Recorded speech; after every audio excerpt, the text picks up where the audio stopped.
ओम शांति। आज पढ़ेंगे अव्यक्त महावाक्य 20 दिसंबर 1992 के। मुरली का टाइटल है आज्ञाकारी ही सर्व शक्तियों के अधिकारी।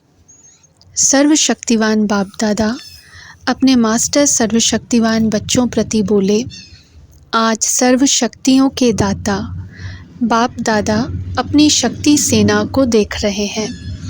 सर्वशक्तिवान बाप ने सभी ब्राह्मण आत्माओं को समान सर्व शक्तियों का वर्षा दिया है। किसको कम शक्ति व किसको ज़्यादा, यह अंतर नहीं किया।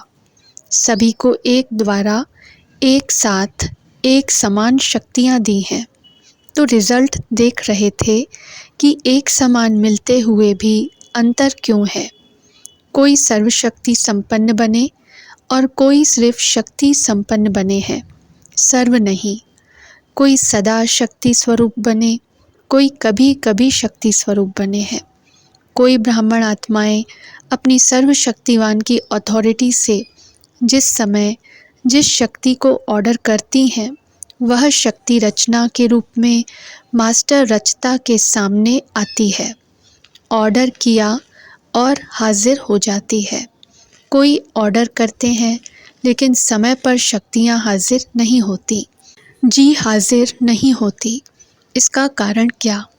कारण है जो बच्चे सर्वशक्तिवान बाप, जिसको हजूर भी कहते हैं, हाजिर नाजिर भी कहते हैं, तो जो हजूर अर्थात बाप के हर कदम की श्रीमत पर हर समय जी हाजिर व हर आज्ञा में जी हाजिर प्रैक्टिकल में करते हैं, तो जी हाजिर करने वाले के आगे हर शक्ति भी जी हाजिर व जी मास्टर हजूर करती है। अगर कोई आत्माएं श्रीमत व आज्ञा जो सहज पालन कर सकते हैं वह करते हैं, और जो मुश्किल लगती है वह नहीं कर सकते, कुछ किया कुछ नहीं किया, कभी जी हाजिर कभी हाजिर, इसका प्रत्यक्ष सबूत व प्रत्यक्ष प्रमाण रूप है कि ऐसी आत्माओं के आगे सर्व शक्तियाँ भी समय प्रमाण हाजिर नहीं होती हैं। जैसे कोई परिस्थिति प्रमाण समाने की शक्ति चाहिए तो संकल्प करेंगे कि हम अवश्य समाने की शक्ति द्वारा इस परिस्थिति को पार करेंगे, विजयी बनेंगे।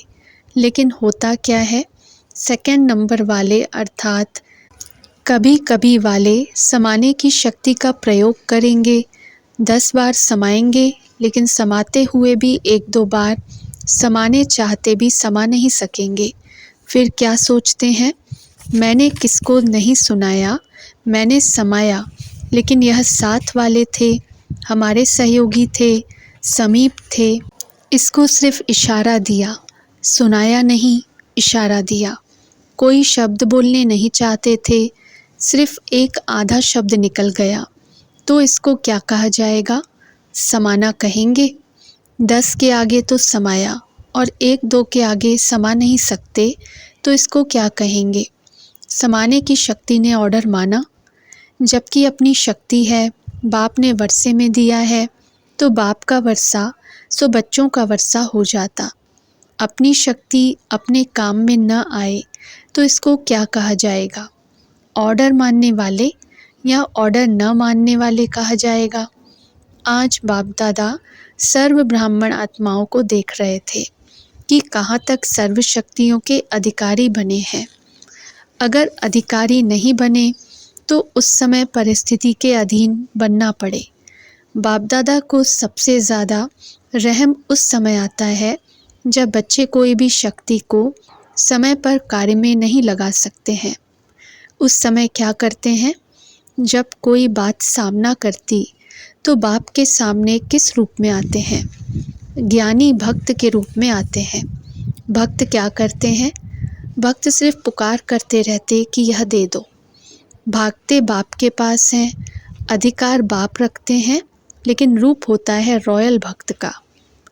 और जहाँ अधिकारी के बजाय ज्ञानी भक्त अथवा रॉयल भक्त के रूप में आते हैं, तो जब तक भक्ति का अंश है तो भक्ति का फल सद्गति अर्थात सफलता सद्गति अर्थात विजय नहीं प्राप्त कर सकते, क्योंकि जहाँ भक्ति का अंश रह जाता वहाँ भक्ति का फल ज्ञान अर्थात सर्व प्राप्ति नहीं हो सकती, सफलता नहीं मिल सकती। भक्ति अर्थात मेहनत और ज्ञान अर्थात मोहब्बत।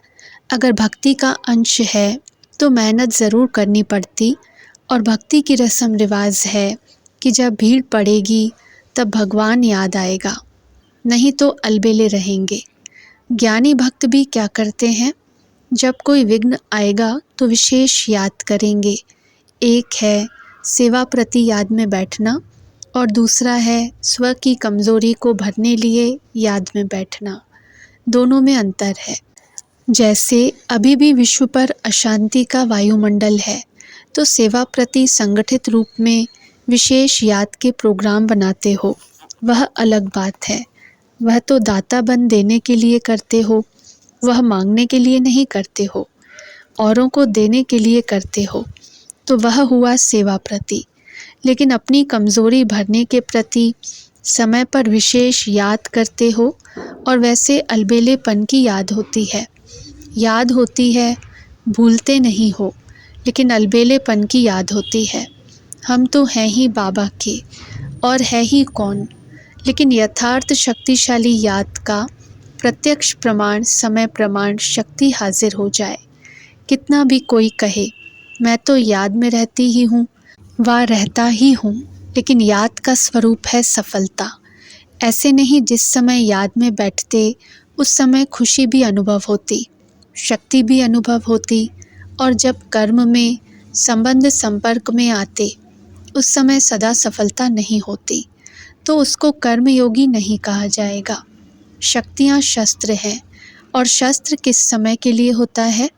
शस्त्र सदा समय पर काम में लाया जाता है। यथार्थ याद अर्थात सर्वशक्ति संपन्न सदा शक्तिशाली शस्त्र हो। परिस्थिति रूपी दुश्मन आया और शस्त्र काम में नहीं आए तो इसको क्या कहा जाएगा? शक्तिशाली शस्त्रधारी कहेंगे। हर कर्म में याद अर्थात सफलता हो, इसको कहा जाता है कर्म योगी। सिर्फ बैठने के टाइम के योगी नहीं हो। आपके योग का नाम बैठा बैठा योगी है या कर्म योगी नाम है? कर्म योगी होना निरंतर कर्म है और निरंतर कर्म योगी हो।